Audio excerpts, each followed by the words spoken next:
أعوذ بالله من الشيطان الرجيم. بسم الله الرحمن الرحيم. وما لي لا أعبد الذي فطرني وإليه ترجعون. أأتخذ من دونه آلهة إن يردني الرحمن بضر لا تغن عني شفاعتهم شيئا ولا ينقذون. إني إذا لفي ضلال مبين. إني آمنت بربكم فاسمعون. قيل ادخل الجنة قال يا ليت قومي يعلمون بما غفر لي ربي وجعلني من المكرمين. وما أنزلنا على قومه من بعده من جند من السماء وما كنا منزلين. إن كانت إلا صيحة واحدة فإذا هم خامدون. يا حسرة على العباد ما يأتيهم من رسول إلا كانوا به يستهزئون. ألم يروا كم أهلكنا قبلهم من القرون أنهم إليهم لا يرجعون. وإن كل لما جميع لدينا محضرون. وآية لهم الأرض الميتة أحييناها وأخرجنا منها حبا فمنه يأكلون. وجعلنا فيها جنات من نخيل وأعناب وفجرنا فيها من العيون ليأكلوا من ثمره وما عملته أيديهم أفلا يشكرون. سبحان الذي خلق الأزواج كلها مما تنبت الأرض ومن أنفسهم ومما لا يعلمون. وآية لهم الليل نسلخ منه النهار فإذا هم مظلمون. والشمس تجري لمستقر لها ذلك تقدير العزيز العليم. والقمر قدرناه منازل حتى عاد كالعرجون القديم. لا الشمس ينبغي لها أن تدرك القمر ولا الليل سابق النهار وكل في فلك يسبحون. وآية لهم أنا حملنا ذريتهم في الفلك المشحون وخلقنا لهم من مثله ما يركبون. وإن نشأ نغرقهم فلا صريخ لهم ولا هم ينقذون إلا رحمة منا ومتاعا إلى حين. وإذا قيل لهم اتقوا ما بين أيديكم وما خلفكم لعلكم ترحمون. وما تأتيهم من آية من آيات ربهم إلا كانوا عنها معرضين. وإذا قيل لهم أنفقوا مما رزقكم الله قال الذين كفروا للذين آمنوا أنطعم من لو يشاء الله أطعمه إن أنتم إلا في ضلال مبين. ويقولون متى هذا الوعد إن كنتم صادقين. ما ينظرون إلا صيحة واحدة تأخذهم وهم يخصمون فلا يستطيعون توصية ولا إلى أهلهم يرجعون. ونفخ في الصور فإذا هم من الأجداث إلى ربهم ينسلون. قالوا يا ويلنا من بعثنا من مرقدنا هذا ما وعد الرحمن وصدق المرسلون. إن كانت إلا صيحة واحدة فإذا هم جميع لدينا محضرون. فاليوم لا تظلم نفس شيئا ولا تجزون إلا ما كنتم تعملون. إن أصحاب الجنة اليوم في شغل فاكهون هم وأزواجهم في ظلال على الأرائك متكئون لهم فيها فاكهة ولهم ما يدعون سلام قولا من رب رحيم وامتازوا اليوم أيها المجرمون ألم أعهد إليكم يا بني آدم ألا تعبدوا الشيطان إنه لكم عدو مبين وأن اعبدوني هذا صراط مستقيم ولقد أضل منكم جبلا كثيرا أفلم تكونوا تعقلون هذه جهنم التي كنتم توعدون اصلوها اليوم بما كنتم تكفرون اليوم نختم على أفواههم وتكلمنا أيديهم وتشهد أرجلهم بما كانوا يكسبون ولو نشاء لطمسنا على أعينهم فاستبقوا الصراط فأنى يبصرون ولو نشاء لمسخناهم على مكانتهم فما استطاعوا مضيا ولا يرجعون ومن نعمره ننكزه في الخلق أفلا يعقلون وما علمناه الشعر وما ينبغي له إن هو إلا ذكر وقرآن مبين لينذر من كان حيا ويحق القول على الكافرين أولم يروا أنا خلقنا لهم مما عملت أيدينا أنعاما فهم لها مالكون وذللناها لهم فمنها ركوبهم ومنها يأكلون ولهم فيها منافع ومشارب أفلا يشكرون واتخذوا من دون الله آلهة لعلهم ينصرون لا يستطيعون نصرهم وهم لهم جند محضرون فلا يحزنك قولهم إنا نعلم ما يسرون وما يعلنون أولم ير الإنسان أنا خلقناه من نطفة فإذا هو خصيم مبين وضرب لنا مثلا ونسي خلقه قال من يحيي العظام وهي رميم قل يحييها الذي أنشأها أول مرة وهو بكل خلق عليم الذي جعل لكم من الشجر الأخضر نارا فإذا أنتم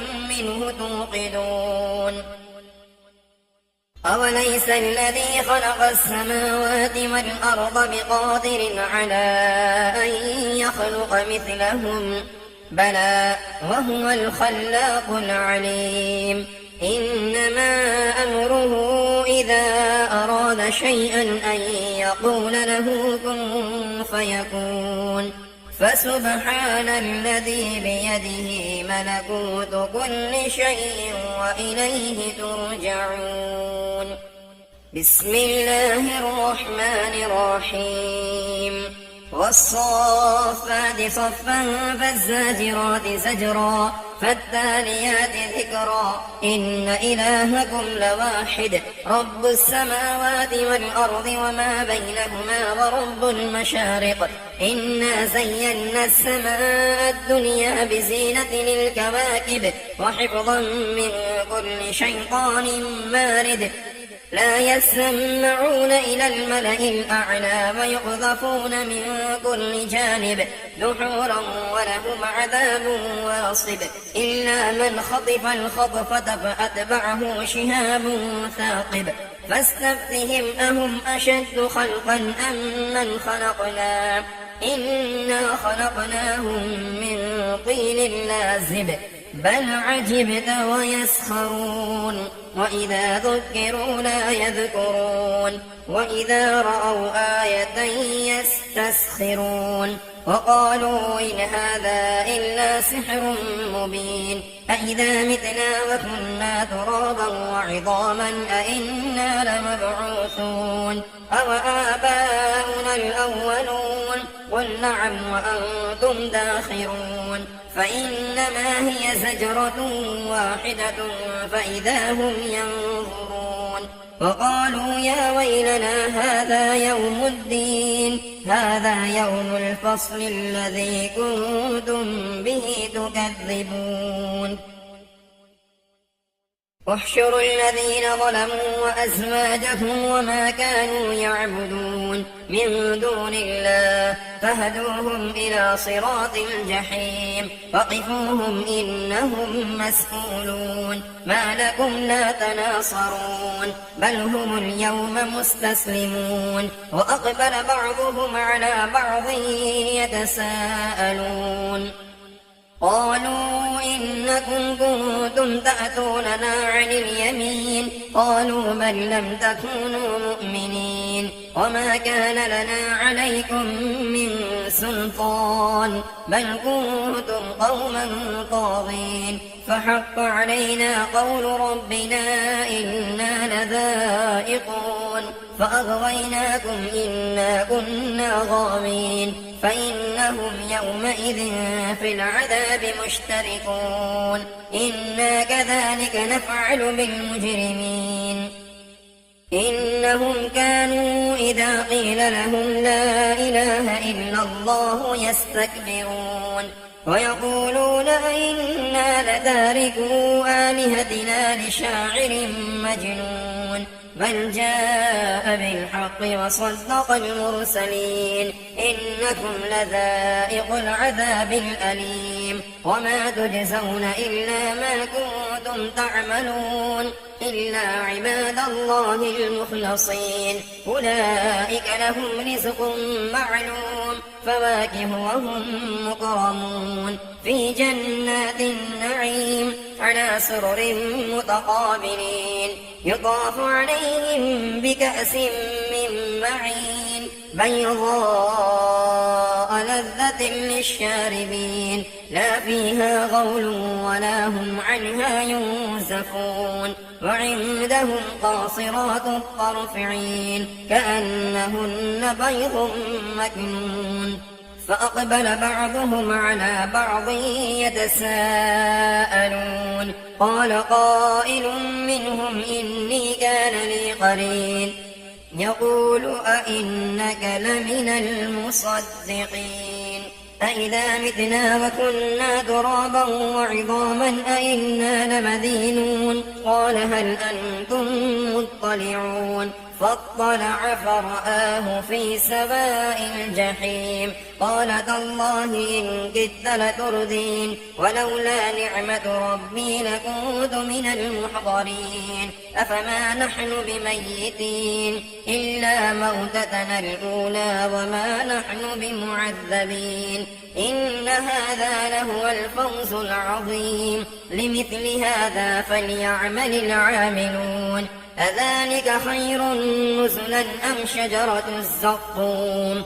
إنا جعلناها فتنة للظالمين إنها شجرة تخرج في أصل الجحيم طلعها كأنه رؤوس الشياطين فإنهم لآكلون منها فمالئون منها البطون ثم إن لهم عليها لشربا من حميم ثم إن مرجعهم لإلى الجحيم إنهم ألفوا آباءهم ضالين فهم على آثارهم يهرعون ولقد ضل قبلهم أكثر الأولين ولقد أرسلنا فيهم منذرين فانظر كيف كان عاقبة المنذرين إلا عباد الله المخلصين ولقد نادانا نوح فلنعم المجيبون ونجيناه وأهله من الكرب العظيم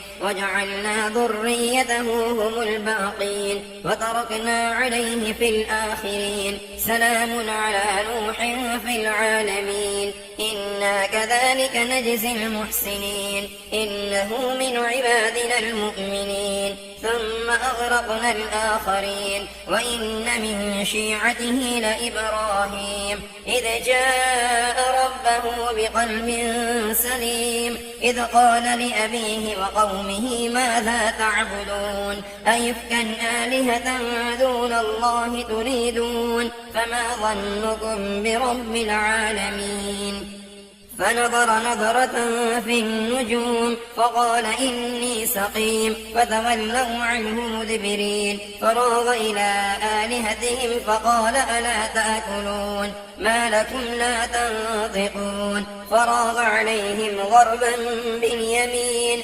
فأقبلوا إليه يزفون قال أتعبدون ما تنحتون والله خلقكم وما تعملون قالوا ابنوا له بنيانا فألقوه في الجحيم فأرادوا به كيدا فجعلناهم الأسفلين وقال إني ذاهب إلى ربي سيهدين رب هب لي من الصالحين فبشرناه بغلام حليم فلما بلغ معه السعي قال يا بني إني أرى في المنام أني أذبحك فانظر ماذا ترى قال يا أبت افعل ما تؤمر ستجدني إن شاء الله من الصابرين فلما أسلما وتله للجبين وناديناه أن يا إبراهيم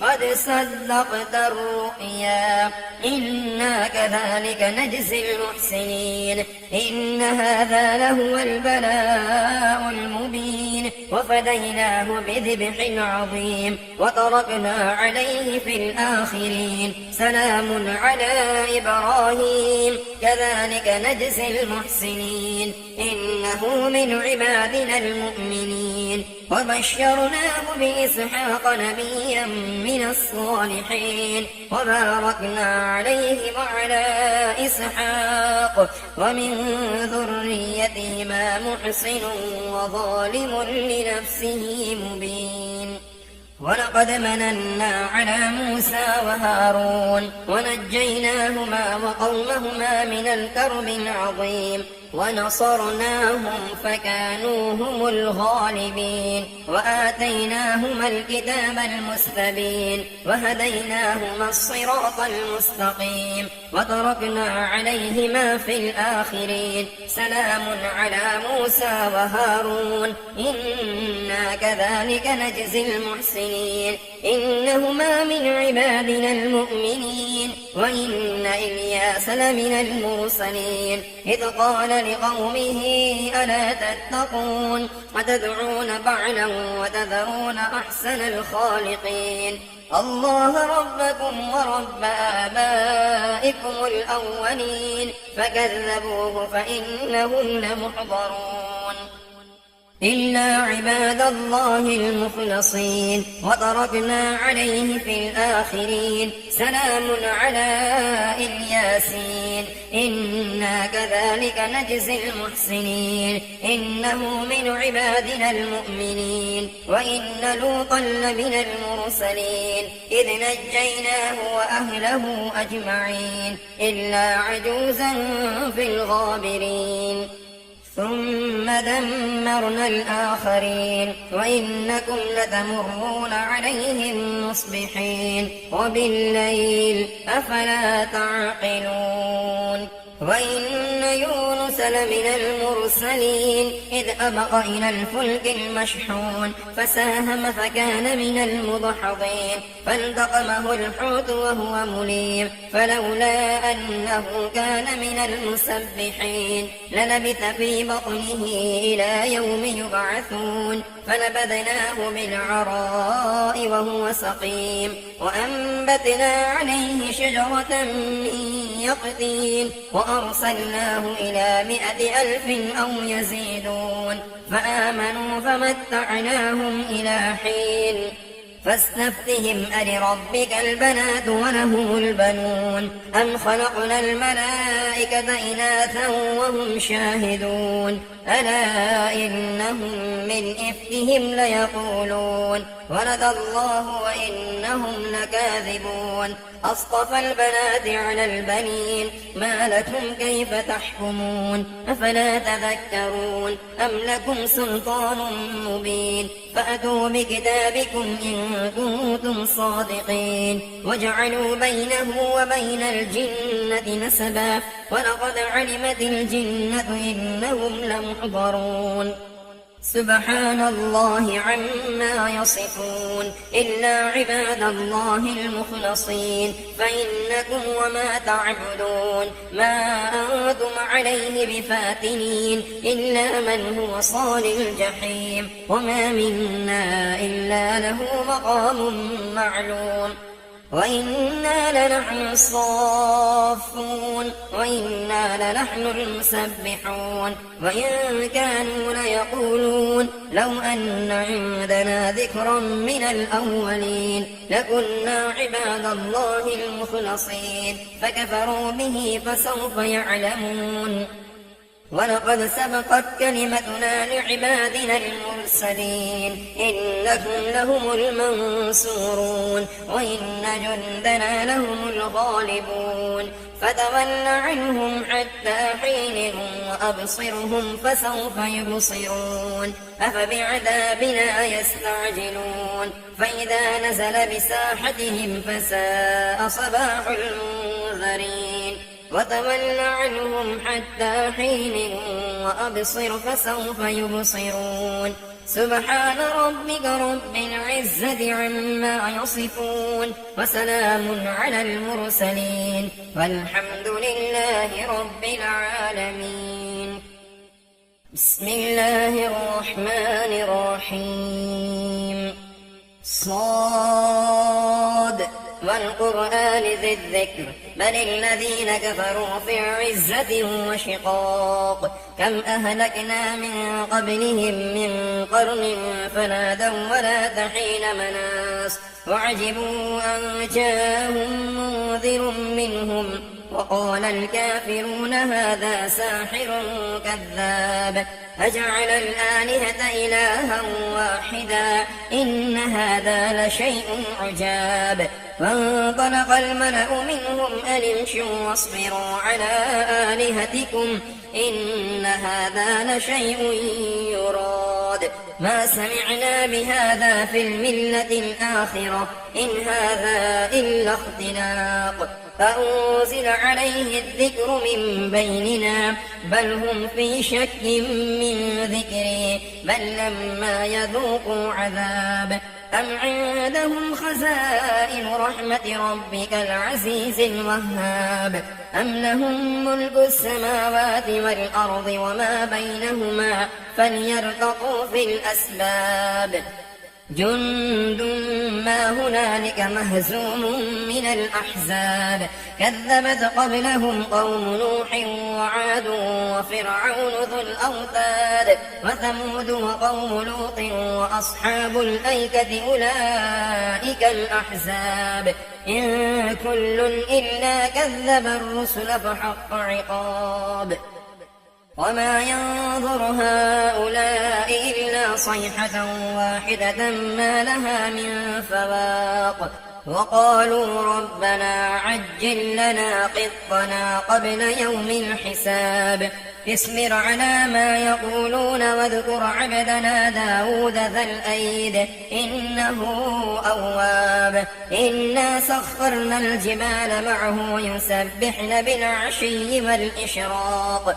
والطير محشورة كل له أواب وشددنا ملكه وآتيناه الحكمة وفصل الخطاب وهل أتاك نبأ الخصم إذ تسوروا المحراب إذ دخلوا على داود ففزع منهم قالوا لا تخف خصمان بغى بعضنا على بعض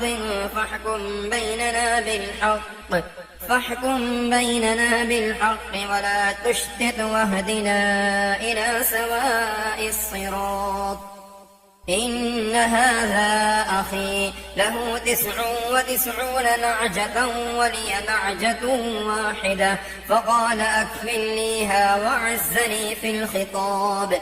قال لقد ظلمك بسؤال نعجتك إلى نعاجه وإن كثيرا من الخلطاء ليبغي بعضهم على بعض إلا الذين آمنوا وعملوا الصالحات وقليل ما هم. وظن داود أنما فتناه فاستغفر ربه وخر راكعا وأناب فغفرنا له ذلك وإن له عندنا لزلفى وحسن مآب. يا داود إنا جعلناك خليفة في الأرض فاحكم بين الناس بالحق ولا تتبع الهوى فيضلك عن سبيل الله. إن الذين يضلون عن سبيل الله لهم عذاب شديد بما نسوا يوم الحساب. وما خلقنا السماء والأرض وما بينهما باطلا ذلك ظن الذين كفروا فويل للذين كفروا من النار. أم نجعل الذين آمنوا وعملوا الصالحات كالمفسدين في الأرض أم نجعل المتقين كالفجار. كتاب أنزلناه إليك مبارك ليدبروا آياته وليتذكر أولو الألباب. ووهبنا لداود سليمان نعم العبد إنه أواب.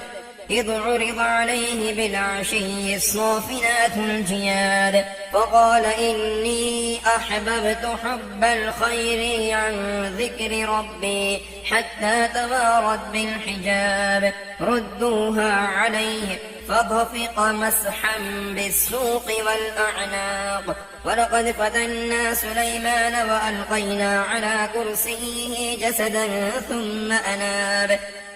قال رب اغفر لي وهب لي ملكا لا ينبغي لأحد من بعدي إنك أنت الوهاب. فسخرنا له الريح تجري بأمره رخاء حيث أصاب والشياطين كل بناء وغواص وآخرين مقرنين في الأصفاد. هذا عطاؤنا فامنن أو أمسك بغير حساب.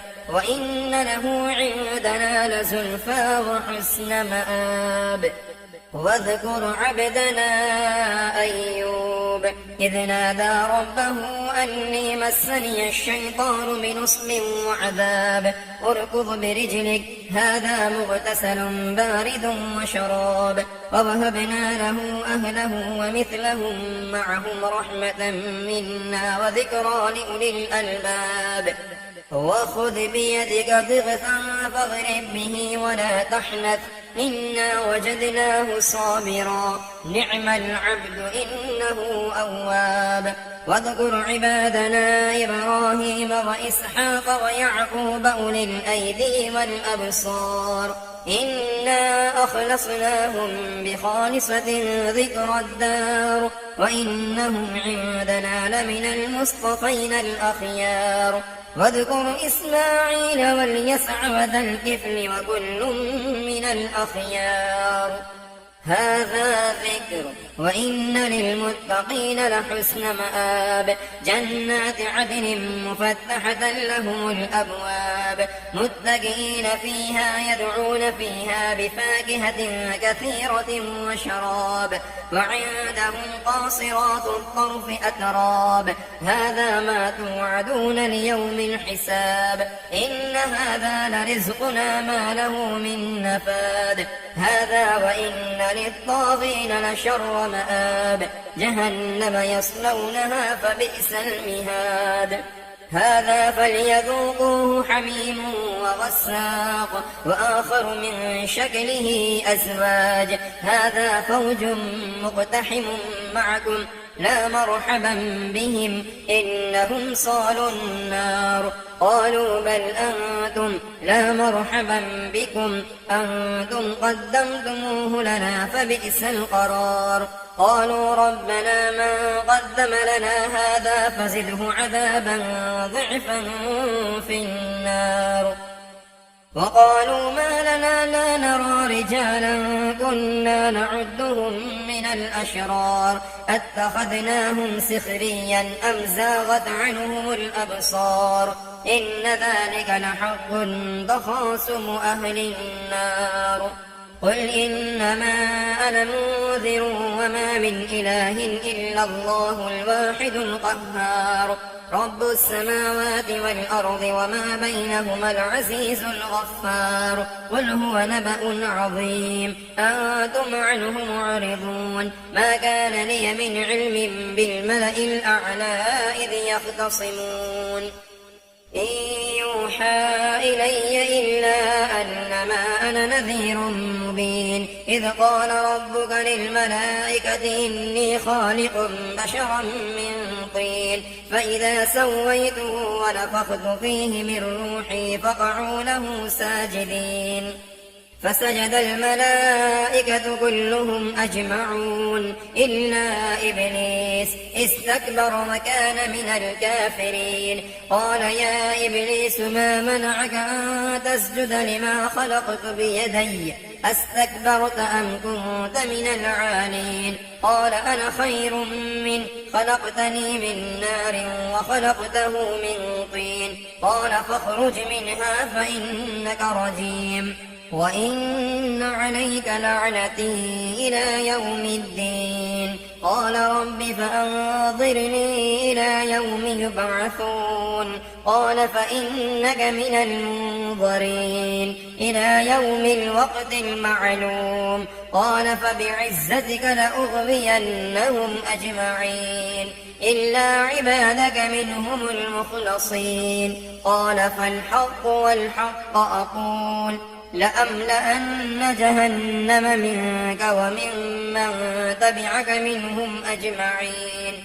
قل ما أسألكم عليه من أجر وما أنا من المتكلفين إن هو إلا ذكر للعالمين ولتعلمن نبأه بعد حين.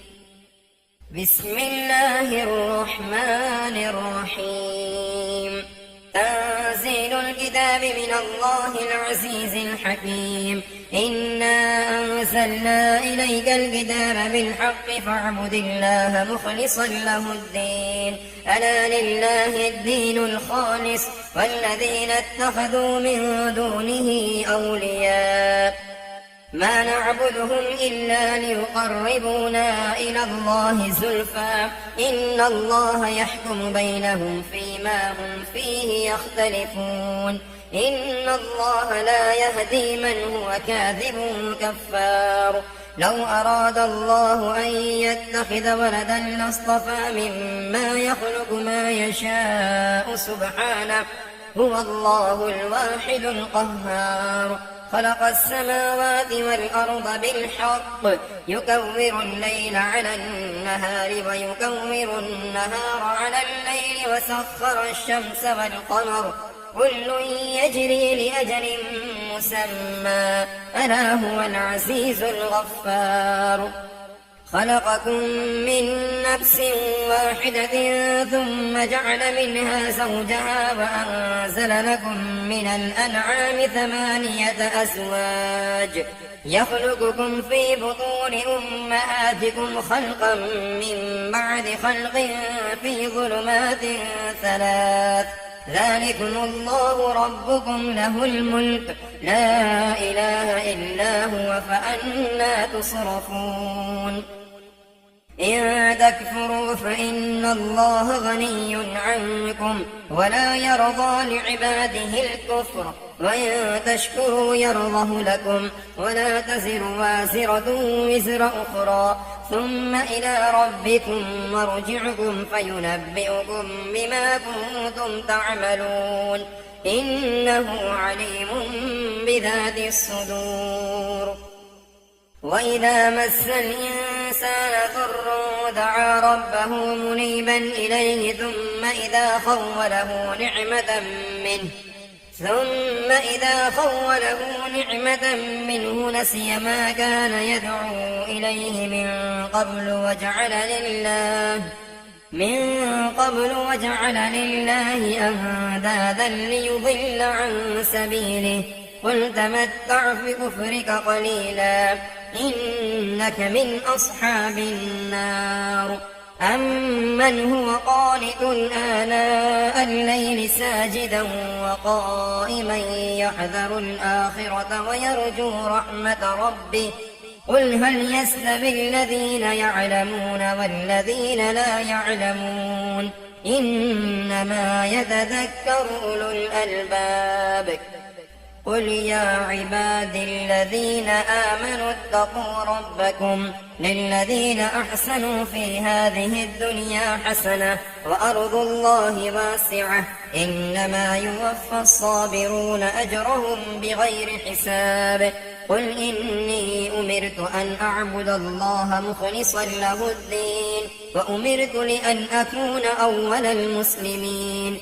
قل إني أخاف إن عصيت ربي عذاب يوم عظيم قل الله أعبد مخلصا له ديني فاعبدوا ما شئتم من دونه قل إن الخاسرين الذين خسروا أنفسهم وأهليهم يوم القيامة ألا ذلك هم الخسران المبين لهم من فوقهم ظلل من النار ومن تحتهم ظلل ذلك يخوف الله به عباده يا عباد فاتقون والذين اجتنبوا الطاغوت أن يعبدوها وأنابوا إلى الله لهم البشرى فبشر عباد الذين يستمعون القول فيتبعون أحسنه أولئك الذين هداهم الله وأولئك هم أولو الألباب